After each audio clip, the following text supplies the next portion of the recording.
মশলাটা ভালো করে কষিয়ে নেব।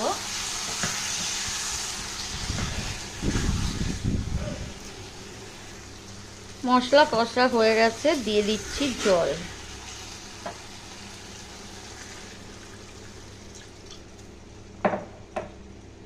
তো কিছুক্ষণ ফুটবে, আলুটা সিদ্ধ হবে। মাছগুলো দিয়ে দিচ্ছি।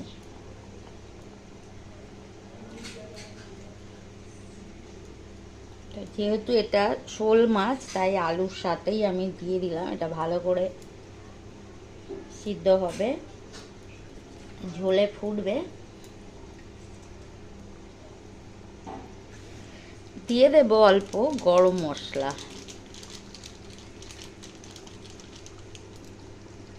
আর দেব একটু ধনেপাতা। আমি জানি না তোমরা শোল মাছে ধনেপাতা দাও কি না।